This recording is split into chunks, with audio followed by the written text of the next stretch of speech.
Ya sih, lebih penting debit air yang kencang atau besar, atau lebih penting kedalaman sedot airnya?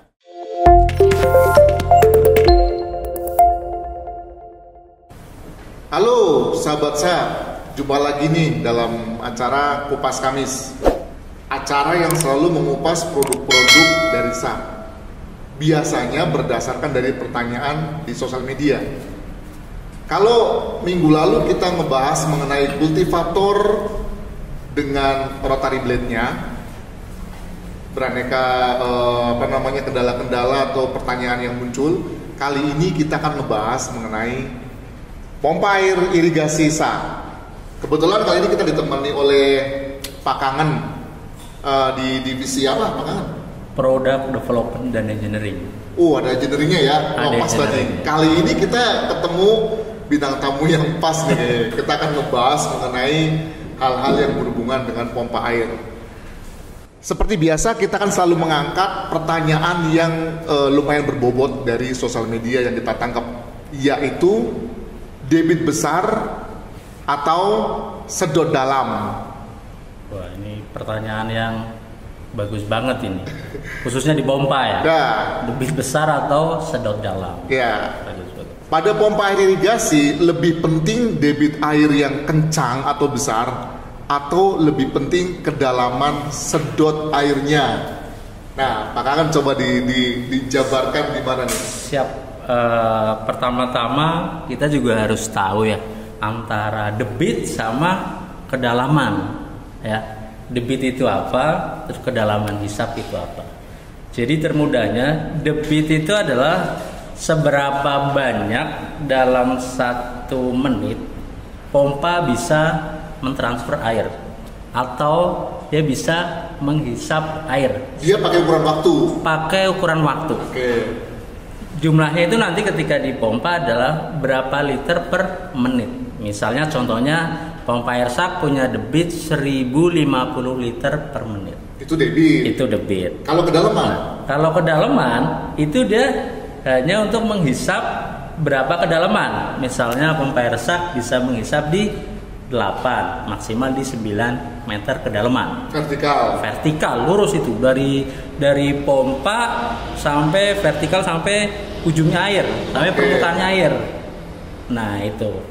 Jadi untuk di SAP ini mana yang perbedaannya apa atau mana yang diperlukan? Sebenarnya pada akhirnya keduanya diperlukan, tapi pada aplikasinya bisa dibutuhkan kedalaman atau bisa kadang dibutuhkan debitnya. Sebelum sampai ke dalam lagi, saya ada tambahan pertanyaan yang nanti pada dasarnya akan mengarah ke satu titik ya. Siap. Ada nggak dari pengalaman pengujian SAP yang menemukan soal debit air atau kedalaman di SAP? Pastinya pernah, karena SAP ini menguji kan dari bermacam-macam aplikasi ya di user, baik itu yang kebutuhannya debit dan kebutuhannya kedalaman. Kebetulan pengalaman kami pernah uji yang kebutuhannya itu debit, jadi tidak dibutuhkan kedalaman karena airnya memang dekat gitu. Dulu pernah uji itu di Bangka, kebetulan itu di tambang, Pak. Di tambang airnya memang dekat sekali. Bangka Belitung ya? Bangka Belitung. Memang tim dari SAP juga berkunjung ke sana. Itulah kelebihannya SAP. Itu yang dibutuhkan adalah debit, dan itu juga dibutuhkan pressure dari pompa. Biasanya ketika seperti itu, ketika dibutuhkannya air dengan pressure, maka akan ada reducer. Nih teman-teman pasti bingung, di Bangka menggunakan pompa air itu buat apa? Buat memilahkan nanti antara namanya apa ya? Kalau di Bangka itu sebenarnya buat tambang, Pak. Dia bukan buat sawah. Bukan sawah. Bukan buat sawah. Nah, itu dia pompa air juga dipakai di situ. Gitu. Jadi teman-teman juga tahu nih bahwa pompa air irigasi ini tidak selalu hanya untuk sawah. Iya. Ada berbagai aplikasi lain gitu. Banyak. Oke, boleh lanjut gimana ceritanya? Nah, itu memang dibutuhkan untuk menguras atau memindahkan air yang bercampur dengan partikel-partikel tanah yang ada kandungannya. Nah itu dengan tekanannya si pompa ini dia akan mengikis tanah yang akan diambil. Tanah dalam budukan ditembak dengan air. Iya, seperti itu. Kemudian dia akan menjadi bubur tanah. Akan menjadi bubur tanah. Baru disedot. Baru itu disedot. Jadi pompa air ini untuk menembak. Untuk menembak. Oke, paham. Ini dibutuhkan berarti debit ya? Debit. Untuk lebih kencangnya. Debit, untuk lebih kencang. Karena tidak dibutuhkan kedalaman. Karena memang airnya dekat sekali, paling hanya setengah meter, maksimal hanya 1 meter. Itu debit berarti ya. Kalau yang debit. Dibutuhkan dengan kedalaman, nah itu pernah biasanya kalau kedalaman itu lebih ke petani, Pak. Petani yang memang lahannya itu dia bisa bikin sumur atau memang sungainya atau sumber airnya itu jauh dari lahan. Pernah kami uji juga di daerah Pati, Pak. Daerah Pati itu emang dalam, airnya dari lahan itu dalam, bisa sampai di 8 meter. Nah itu memang dibutuhkan kemampuan pompa yang sampai menghisap kedalaman 8 meter. Itu. Oke, dia bisa menghisap sampai sebegitu dalam itu pasti ada rahasianya. Dia harus bagaimana? Nah itu pastinya kalau di pompa itu sebenarnya ada vakum, Pak. Vakum itu harus terjaga. Dalam arti pemasangannya dia juga harus benar-benar rapat. Oh, ada istilah ngempos kadang-kadang. Nah, itu kadang kan ada yang bilang pompa saya tidak hisap gitu. Nah, padahal sebenarnya ngempos itu dalam arti vakumnya itu hilang. Vakumnya hilang. Nah, itu. Tapi selama pemasangan vakumnya atau rapat itu tidak ada kendala. Berarti sudah pernah menguji di kondisi yang butuh debit dan juga di kondisi yang butuh kedalaman. Oke. Saya kan sudah buatan dalam negeri dari mulai pengecoran, packaging, semua sama pengetesan. Dan yang saya tahu pompa air Sak juga sudah bersertifikat SNI. Pastinya. Dan tingkat kandungan dalam negerinya itu tinggi ya. Di atas 43%. 43% ya. 43%. Jadi pengujian pun di dalam dong. Harus di dalam harus ada. Kayaknya perlu kita share nih Pak Kangen bahwa teman-teman Sak ini pengen tahu pengujiannya seperti apa sih? Oh ya. Jadi memang ketika pompa air sudah bersertifikat SNI ya, ini diwajibkan punya lab untuk uji standar SNI. Wajib punya lab. Wajib punya. Labnya pun harus sesuai dengan rekomendasi dari SNI. Nggak sembarangan lab berarti. Nggak sembarangan lab. Nah nanti misalnya ada pompa air sudah bersertifikat tapi tidak punya lab, mungkin abal-abal Pak sertifikatnya. Seperti itu. Jadi memang kami itu sangat mengikuti standar SNI ya. Jadi ini adalah kita buat lab sesuai rekomendasi dari SNI. Jadi pompa itu akan diuji pada kondisi ketinggian. Jadi hisapnya turun vertikal ketinggian, dorongnya pun vertikal ketinggian. Oke. Jadi kalau di SNI itu adalah punya standar namanya adalah total head. Total head ini apa? Jadi nanti teman-teman juga bisa lihat cuplikan di video ini ya untuk pengujian total head-nya. Ya itu. Nah, total head itu adalah kedalaman hisap sama kemampuan daya dorongnya dalam ukuran vertikal. Ukurannya vertikal. Iya, vertikal, bukan landai. Nah, untuk labnya sendiri itu punya kedalaman minimal itu adalah 4 meter. Dengan daya dorongnya minimal itu adalah 6 meter. Itu minimal? Minimal. Tapi yang Sak bikin apakah seminimal? Kita pastinya akan dilebihkan. Jadi hisap kita ada di 6 meter, dorongnya kita taruh di 6,5 sampai 7. Gitu. Oke, itu berarti pengujian yang wajib dimiliki. Wajib. Dengan total. Ada pengujian lain nggak? Kita ada pengujian lain, pastinya akan diuji efisiensi itu di balai pertanian itu di Metan. Oh berarti itu udah melibatkan penguji pihak kedua ya? Pihak kedua. Oke. Dan itu emang SNI itu labnya yang diakui ya ada di Mektan Jadi tersebut. Mektan tuh Serpong. Serpong. Oke. Kalau dari Saprindo ya nggak jauh lah. Dari Kalau tadi awal kita ada ngebahas mengenai debit, berarti pengujian debit pun ada di sini ya? ada, Di punya sak sendiri? ada. Ya. Karena kita harus wajib debitnya harus tertera. Apa tuh alatnya Pak? Nah itu namanya flow meter air. Kita yang ya seperti pompa irigasi depan ini tuh, ini berapa standarnya? Ini standarnya, kalau standar SNI minimal dalam ketinggian 4 meter itu bisa mengeluarkan 0,4 meter kubik dalam 1 menit.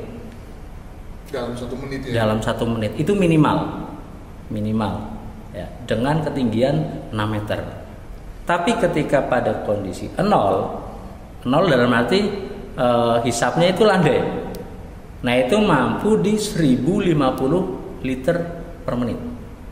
Jadi kalau kita gampangnya kalau kita punya toren atau penampungan air yang 1000 liter, iya. ketika kita isi dengan pompa air ini, itu sampai penuh itu hanya 1 menit.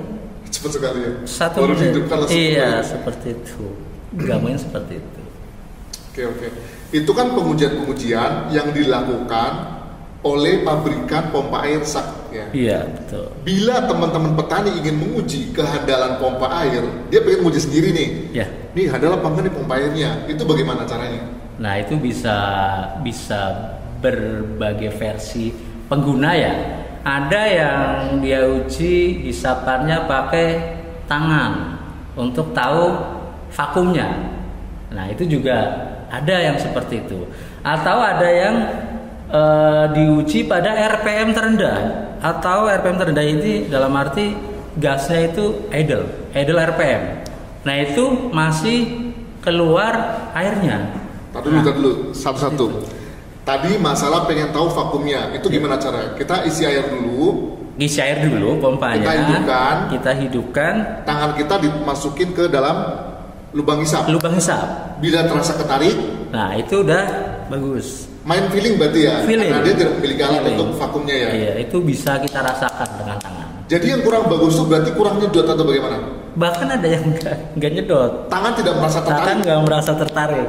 Oh, oke. Ketika yang vakumnya bagus, tangan akan. Yang kedua tadi, yang apa namanya idle itu maksudnya kita hidupkan dulu sampai hisap air, Ya. baru kemudian gasnya digeser paling rendah. Paling rendah sekali. Paling rendah sekali. Harusnya air keluar gak? Nah, kalau yang handal atau yang bagus itu tetap masih keluar dan masih bulat. Nah, itu sak seperti itu. Gampangnya ngujinya seperti itu ketika di pengguna atau di sawah dengan alat yang minim gitu, menarik, Pak. Seperti itu. Oke. Itu berarti kita sudah seperti sedikit mengulas tentang pertanyaan inti, yaitu debit besar atau sedot dalam. Oke. Jadi kesimpulannya itu yang saya pengen tahu dan teman-teman juga pengen tahu, sebenarnya kebutuhannya mana sih? Debit atau kedalaman? Nah, kita butuh kesimpulannya. Itu juga pada dasarnya ketika kedalaman kita capai, debit pasti akan berkurang. Ketika debit kita capai, maka kedalaman akan berkurang. Tapi dari kedua itu maka ada balance ya. Ada yang namanya efisiensi. Oke, sebentar. Jadi apabila kita mengejar bisa menghisap lebih dalam, biasanya dikorbankan debitnya. Debitnya dikorbankan. Bila kita mengejar debitnya lebih banyak, kedalamannya dikorbankan. Nah, itu. Nah, ini butuh tengah-tengahnya gimana nih? Nah, jadi memang karena pompa air sak ini sudah mengadopsi standar SNI, pastinya efisiensi ini juga ada batasan minimalnya. Oke. Gitu. Nah, ini efisiensi ini maka akan diuji oleh Mektan. Nah, efisiensi ini berapa? Jadi pompa air sekelas sak ini minimal efisiensi ya adalah lebih besar dari 52%. Oke. Seperti itu. Jadi intinya ada batasan. Ada. untuk berapa debitnya dan berapa kedalamannya. Iya. Tapi batasan ini tuh memang kondisi yang bisa diterima oleh petani Indonesia bukan? Iya. Di seluruh Indonesia nih, maksudnya. Di seluruh Indonesia. Dalam bidang apapun. Tanah mungkin di teman-teman di Papua. Betul. Yang tadi sampelnya di Pati katanya. Siap, iya. Itu sudah mengakomodir semua. Mengakomodir semua. Oke. Karena nggak mungkin ada satu tempat hanya, misalnya kita hanya butuhkan kedalaman saja. Suatu saat ketemu yang tidak butuh kedalaman. Iya. Nah seperti itu kan susah juga. Jadi memang efisiensi ini yang secara bisa mewakili menyeluruh yang dibutuhkan debit atau kedalaman. Karena pompa air irigasi itu kesimpulannya bukan hanya untuk mengirigasi saja. Bukan. Kadang-kadang menguras juga ya. Bisa menguras. Kalau saat menguras butuh debit nih. Iya, bisa menguras kolam, bisa mengairi sawah kayak tadi pertama untuk pertambangan. Iya. Jadi memang syarat utama itu adalah debit, kedalaman, sama efisiensi. Nah, ketika kita mengikuti SNI, standar SNI, ketiga itu harus capai. Seperti itu. Oke. Jadi teman-teman SAK semua, sahabat SAK, bila ada yang masih bingung, boleh ditanyakan ya di kolom komentar, ditambahkan di kolom komentar, atau ingin membahas apa lagi sih untuk pertemuan minggu depan, boleh ditulis juga di kolom komentar. Karena Kupas Kamis akan selalu menghadirkan pertanyaan-pertanyaan yang berbobot yang muncul di sosial media kami. Ada di Facebook, ya, ada di Instagram, dan ada di YouTube. Kiranya sudah menjawab ya antara debit besar atau sedot dalam. Dengan Pak Kangen tadi sudah diulas cukup dalam menurut saya. Jadi kita sudahi dulu Kupas Kamis ini. Terima kasih Pak Kangen untuk sama-sama. Ya, dan salam sahabat SAK.